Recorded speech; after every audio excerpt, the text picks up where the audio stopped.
नमस्कार मित्रों, आज के व्याख्यान में आप सबका स्वागत, वंदन, अभिनंदन।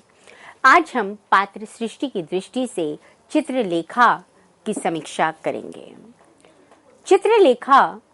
चित्रलेखा उपन्यास की तीसरी प्रमुख पात्र हैं। सुंदर हैं, नृत्य और संगीत में निपुण हैं। इसके साथ ही उनमें स्वाभिमान है, तर्कशीला हैं, किंतु अस्थिर चरित्र वाली हैं। लोक व्यवहार में निपुण हैं। चित्रलेखा कृति के शीर्षक का और उसके नायिका प्रधान होने का अवलंब चित्रलेखा ही है। भगवती चरण वर्मा ने चित्रलेखा के प्रारंभिक जीवन का परिचय वर्णनात्मक शैली में दिया है। यहां ध्यान देने बात यह है कि उन्होंने चित्रलेखा का परिचय उनके बाल्यकाल से प्रारंभ न करके उनकी युवावस्था से आरंभ किया है। उत्तम संस्कार और अनिद्य सुंदरी ब्राह्मणी युवा चित्रलेखा का विवाह 18 वर्ष की अल्प आयु में कर दिया जाता है। अभी वे पति के प्रेम में डूबी ही थीं। गृहस्थ जीवन में प्रवेश करके उस जीवन को समझने का प्रयास कर ही रही थीं कि अचानक उन पर वैधव्य का पहाड़ टूट पड़ा। संयमी जीवन जीने के कारण हमेशा अपने आप को वो अतृप्त अनुभव करती रही। उनका मन अशांत रहने लगा और ऐसे में क्षत्रिय और शूद्रा के वर्ण संकर पुत्र कृष्णादित्य के सौंदर्य पर आसक्त होकर तथा उसमें अपने पति की छवि को देखकर वे उसके प्रति आकृष्ट हो जाती हैं। दोनों में प्रेम विकसित होने लगता है, पल्लवित होने लगता है। किंतु चित्रलेखा और कृष्णादित्य के प्रेम को परिवार और समाज अपनी स्वीकृति की मोहर नहीं लगाते। उन्हें समाज और परिवार से बहिष्कृत कर दिया जाता है। इतना ही नहीं, गर्भवती चित्रलेखा को भी समाज अपनी रूढ़ियों की जंजीरों में जकड़ लेता है और बार बार इस बात पर आघात किया जाता है कि विधवा होते हुए उसे प्रेम विवाह करने की सम्मति कैसे प्राप्त हुई। वर्मा जी ने अपने समय के रूढ़िग्रस्त समाज, परिवार और उसमें विधवाओं के जीवन को और पुनर्विवाह को कि किस तरह की मान्यताएं थीं, किस तरह से विधवाओं को अभिशप्त जीवन जीने के लिए बाध्य होना पड़ता था, इस विषय में यहां विस्तार से बताया है। चित्रलेखा कृष्णादित्य के पुत्र को जन्म देती हैं, किंतु इसे हम नियति की विडंबना ही कहेंगे कि नवजात शिशु कुछ समय उपरांत ही अपने प्राण त्याग देता है। उधर कृष्णादित्य समाज और परिवार के तानों को सहन नहीं कर पाता और आत्महत्या कर लेता है। पुत्र और पति दोनों की मृत्यु के उपरांत चित्रलेखा पुनः जीवन के ऐसे दोराहे पर आकर खड़ी हो जाती है जहां से किसी एक मार्ग को चिन्हित करना या एक मार्ग का चयन करना उसके लिए सहज नहीं होता। ऐसे में एक नर्तकी उसे सहारा देती हैं उसे स्थायित्व प्रदान करती हैं। चित्रलेखा अद्वितीय सौंदर्य की स्वामिनी है और संगीत और नृत्य में पारंगत होने के बाद वो पाटलिपुत्र की सर्वश्रेष्ठ नर्तकी के रूप में प्रतिष्ठित होती हैं। यहाँ पर लेखक ने उनके चरित्र की दृढ़ता के विषय में बताया है कि यद्यपि चित्रलेखा पाटलिपुत्र की सर्वश्रेष्ठ नर्तकी थी, किंतु वे वेश्या नहीं थी। वे समाज के सामने अपना नृत्य प्रस्तुत करती हैं, उसका प्रदर्शन करती हैं, किंतु व्यक्ति विशेष के सम्मुख आने में कभी भी आगे नहीं आती या अपनी स्वीकृति नहीं देती। बीजगुप्त अपने गुरु भाई श्वेतांग से उसका परिचय देते हुए कहते हैं, इनका नाम चित्रलेखा है और यह पाटलिपुत्र की सुंदरी नर्तकी होते हुए भी मेरी पत्नी के बराबर हैं, इसलिए यह तुम्हारी स्वामिनी भी हुई। इससे पूर्व एक बार नृत्य प्रदर्शन के उपरांत जब बीजगुप्त चित्रलेखा के सौंदर्य पर मुग्ध होकर उससे मिलने की आकांक्षा करते हैं, तब वो मना कर देती है, किंतु बाद में बीजगुप्त के अंदर कृष्णादित्य की छवि को देखकर उसके प्रति आकर्षित होती है और उसके प्रेम को स्वीकार कर लेती है।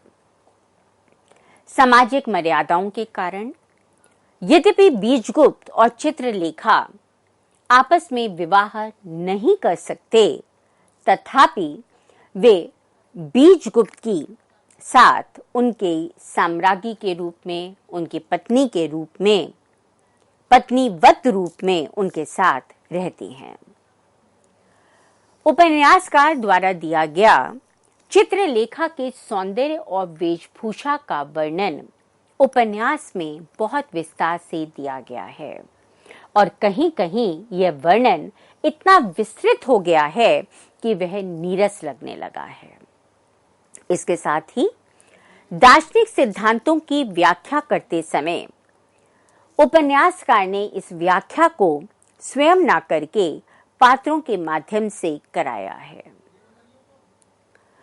अपने संयम जनित तेज और कांति से चित्रलेखा अपने प्रणय के इच्छुक सरदारों, नवयुवकों को अपने से दूर रख लेती है।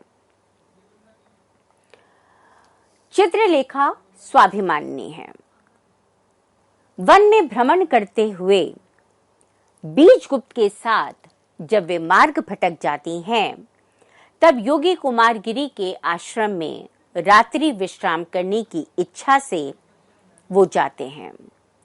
वहां पर बीजगुप्त का परिचय प्राप्त करने के उपरांत उनके साथ चित्रलेखा को आया देखकर योगी, जो स्त्री को माया, मोह, अंधकार और वासना का प्रतिरूप मानते थे, द्वंद्वग्रस्त हो उठते हैं। उन्हें ये दुविधा होती है कि वो किसी स्त्री को अपने आश्रम में स्थान कैसे दें।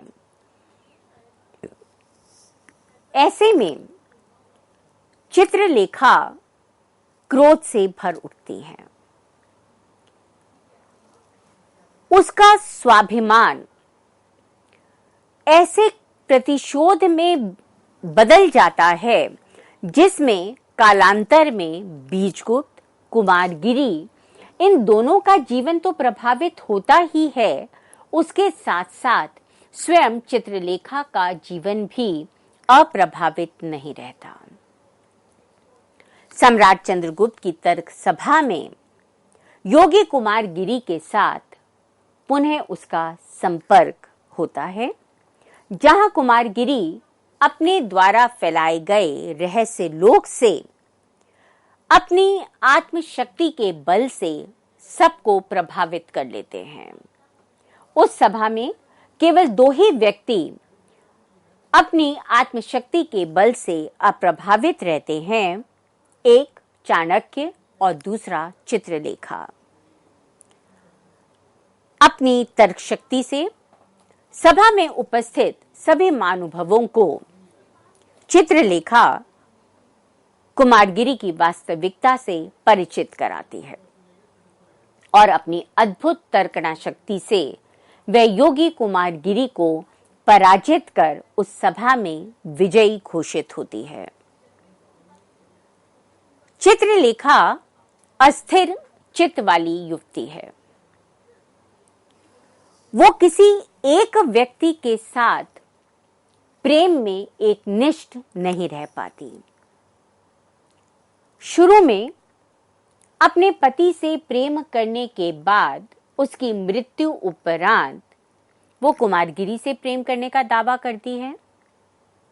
उसके साथ कुछ समय रहने के बाद जब कृष्णादित्य आत्महत्या कर लेता है तो वो बीजगुप्त में कुमारगिरी की छवि पाकर, कृष्णादित्य की छवि पाकर बीजगुप्त से प्रेम करने लगती हैं और बाद में वो बीजगुप्त के प्रति भी एकनिष्ठ नहीं रह पाती और कुमारगिरी के तेज से, उसके तर्क से, उसके प्रभाव से इस प्रकार आकर्षित हो उठती हैं कि उसे भी आत्मसमर्पण करने में पीछे नहीं हटती।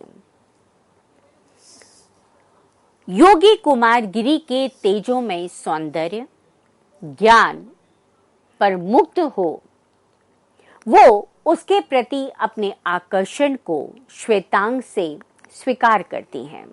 वे कहती हैं, मैं कुमारगिरी से प्रेम करने लग गई हूं। मुझे ऐसा अनुभव होता है मानो मेरा और कुमारगिरी का युग युगांतर का संबंध है। कुमारगिरी को मैं जानती हूं और मुझको कुमारगिरी, हम दोनों जन्म जन्मांतरों में बराबर साथ रहे हैं। कालांतर में वे यह भी स्पष्ट करती हैं कि जिस दिन से मैंने कुमारगिरी को देखा है उस दिन से मैं उसकी ओर आकर्षित हो रही हूं।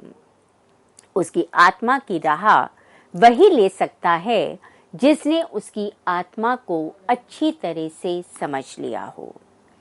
कुमारगिरी मेरे जीवन का प्रधान अभिनेता है। इस प्रकार हम देखते हैं कि बीजगुप्त के साथ पत्नीवत रहते हुए भी चित्रलेखा उसके प्रति एकनिष्ठ नहीं है और जिस कुमारगिरी से वो प्रतिशोध लेना चाहती है, उसे नीचा दिखाना चाहती है, उसे पराजित करना चाहती है, उसके प्रति ही आकर्षण से भर उठती है। चंद्रगुप्त की सभा में विजित होने पर चित्रलेखा स्वयं को विजयी नहीं मानती।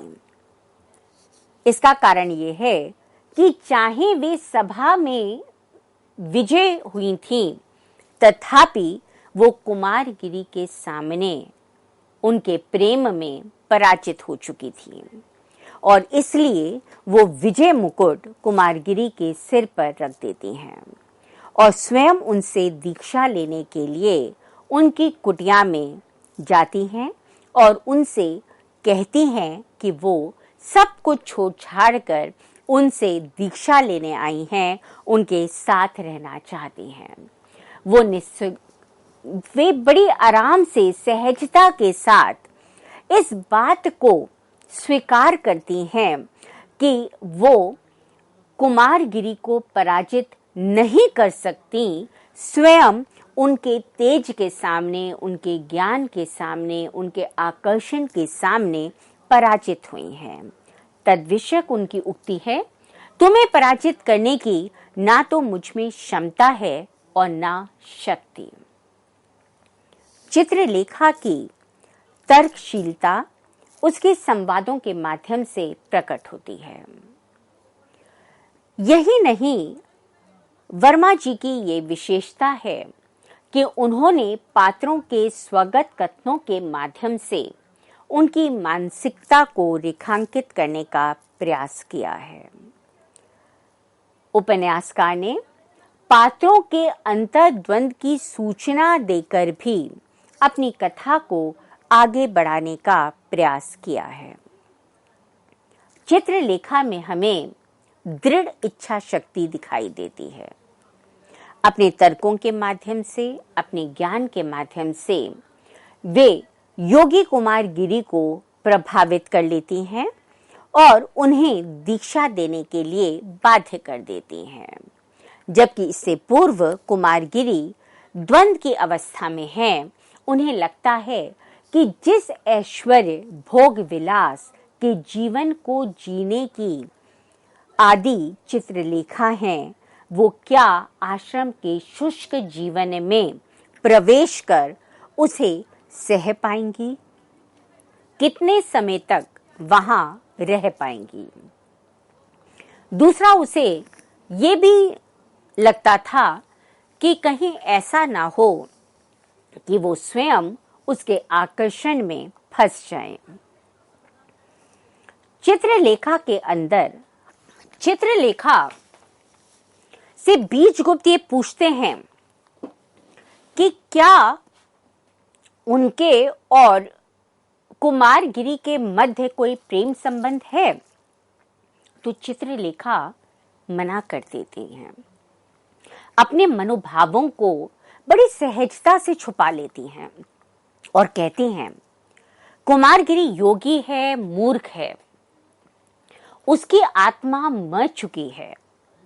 कुमार गिरी के जीवन का लक्ष्य है कल्पना का शून्य और हम दोनों के जीवन का लक्ष्य है मस्ती का पागलपन।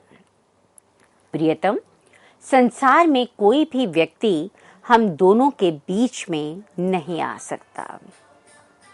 इसी के साथ मृत्युंजय के भवन में आयोजित उनकी पुत्री यशोधरा के वर्षगांठ के उपलक्ष्य में सभी सनाड्य परिवारों की महिलाएं आई हुई थीं। वहां बीजगुप्त के साथ चित्रलेखा को आया देख वो उस पर व्यंग करती हैं। चित्रलेखा स्वाभिमानी है, इसलिए चुप ना रहकर वो उस व्यंग का प्रत्युत्तर उतने ही व्यंग्यात्मक ढंग से करती हैं।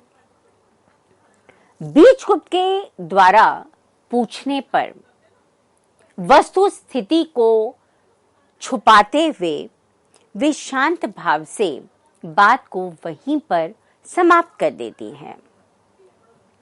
इस तरह से हम देखते हैं कि चित्रलेखा अपने स्वाभिमान की रक्षा भी करती हैं और उनमें लोक व्यवहार भी दिखाई देता है। नर्तकी हैं और उन्हें भाव परिवर्तन करना भी आता है। यशोधरा भी उनके इस भाव परिवर्तन पर मुग्ध हो जाती हैं। चित्रलेखा में आत्मगोपन की प्रवृत्ति भी दिखाई देती है। बार बार बीजगुप्त द्वारा ये पूछने पर कि कहीं वो कुमार गिरी के आकर्षण में फंस तो नहीं गई, वे सत्य को बहुत चतुरता से छुपा लेती हैं। इतना ही नहीं, वो स्पष्ट रूप से सामने आकर कुमार गिरी से दीक्षा लेने के अपने निर्णय को बीजगुप्त से साझा नहीं करती, क्योंकि वो जानती हैं कि बीजगुप्त उन्हें किसी ना किसी तरह जाने से रोक लेंगे। अतः वे अपने निर्णय को पत्र के माध्यम से उन्हें बताती हैं। कुमार गिरी के आकर्षण में वो इस तरह से फंस जाती हैं कि वो बीजगुप्त की बात को ध्यान नहीं देती। बीजगुप्त आश्रम में आकर उन्हें बताता है कि तुम्हारे द्वारा दीक्षा लेने की बात मेरे निर्णय को बदल नहीं सकती। मैं कभी भी यशोधरा से विवाह नहीं करूंगा।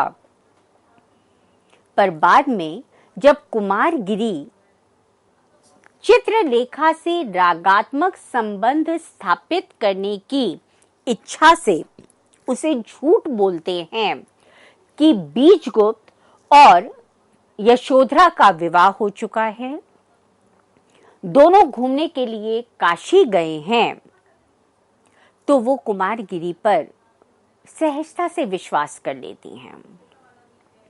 इतना ही नहीं, वो इतनी उत्तेजित हो जाती हैं कि वो कुमारगिरी के सम्मुख आत्मसमर्पण कर देती हैं। चित्रलेखा बीजगुप्त से प्रेम करती हैं। कुमारगिरी की निम्न वासात्मक प्रवृत्ति से अवगत होने पर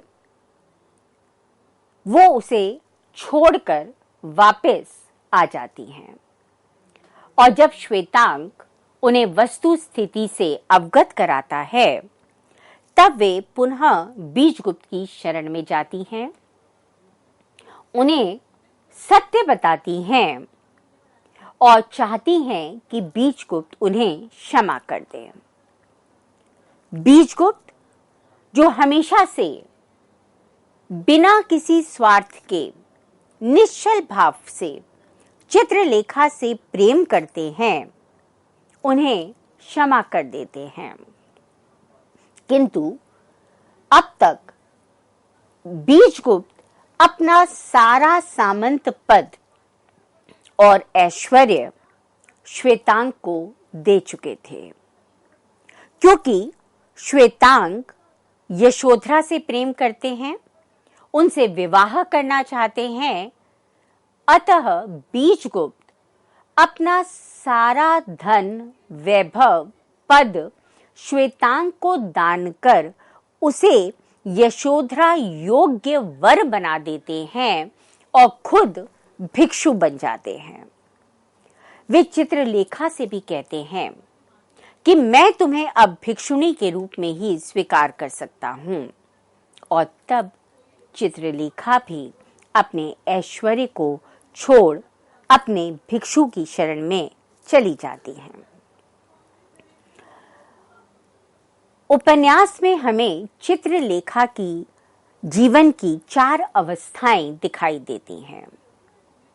वैधव्य, कृष्णादित्य से प्रेम, उनके साथ विवाह, कृष्णादित्य और अपने पुत्र की मृत्यु से उनका निराश्रित जीवन, नर्तकी के संपर्क में आने पर उनसे दीक्षा लेकर पाटलिपुत्र की सर्वश्रेष्ठ नर्तकी बनना, बीजगुप्त की प्रेमिका और योगी कुमारगिरी के प्रति आकर्षण, इन सब से सारी अवस्थाओं से जूझते हुए, संघर्ष करते हुए उपन्यासकार ने अंत में उनके जीवन की सार्थकता और सत्य की उपलब्धि के विषय में पाठकों को सूचित किया है।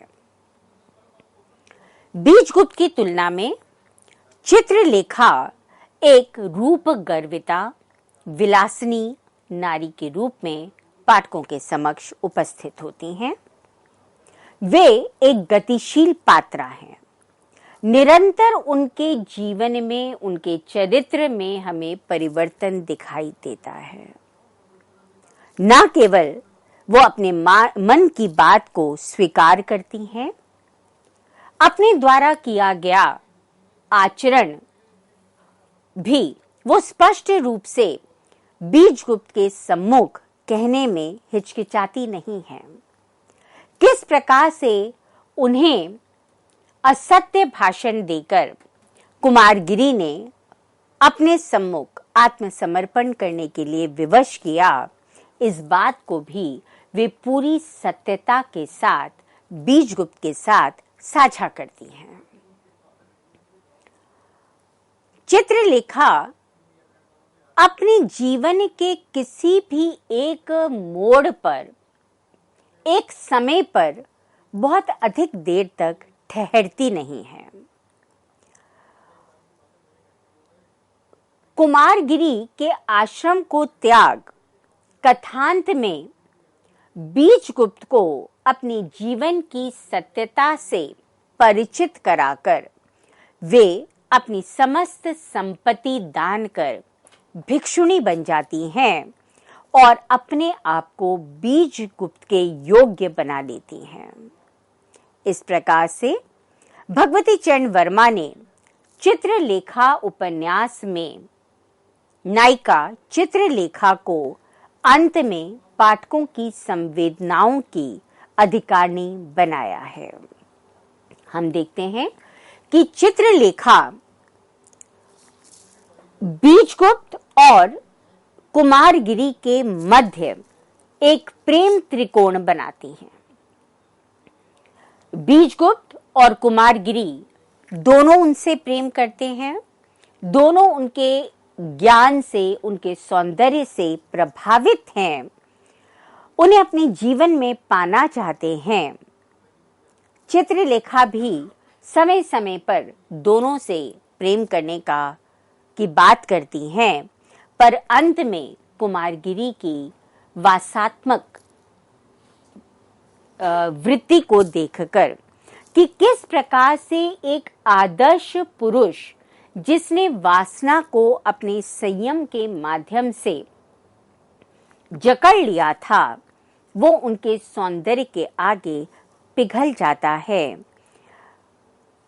समझकर दोबारा से बीजगुप्त के शरण में चली जाती हैं।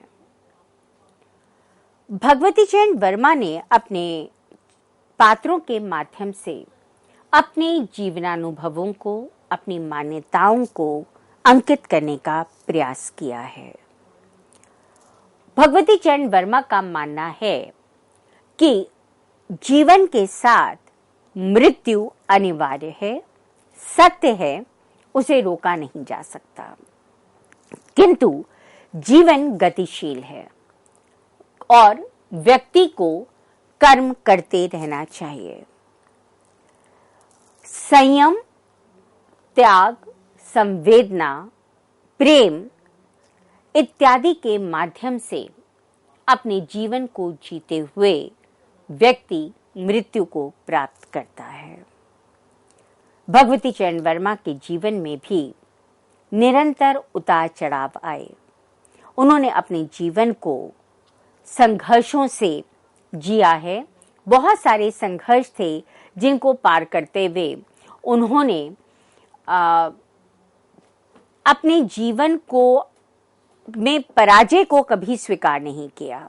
और इस तरह से हम देखते हैं कि उनके जितने भी पात्र हैं, चाहे वो चित्रलेखा हो, चाहे वो बीजगुप्त हो, चाहे वो कुमारगिरी हो, सारे के सारे उपन्यास में जीवन की गति के साथ बहते हुए अपने जीवन को आगे बढ़ाते हैं। कृष्णादित्य यद्यपि उपन्यास में उल्लिखित पात्र है, वो चित्रलेखा के जीवन में आते हैं, कुछ समय रहते हैं, उनके आने से चित्रलेखा के जीवन पर प्रभाव भी पड़ता है, किंतु वो मुख्य पात्र की श्रेणी में नहीं आते हैं। इसी तरह से श्वेतांग और विशाल देव भी गौण पात्र हैं जो कथा को विकसित करने में आगे आते हैं, कथा को विकसित करते हैं। इस प्रकार से आज के वक्तव्य में हमने कुमारगिरी और चित्रलेखा के व्यक्तित्व को, उनके चरित्र को समझने का प्रयास किया। अपने अगले वक्तव्य में हम इस उपन्यास के गौण पात्रों के विषय में विस्तार से जानने का प्रयास करेंगे। तब तक के लिए धन्यवाद।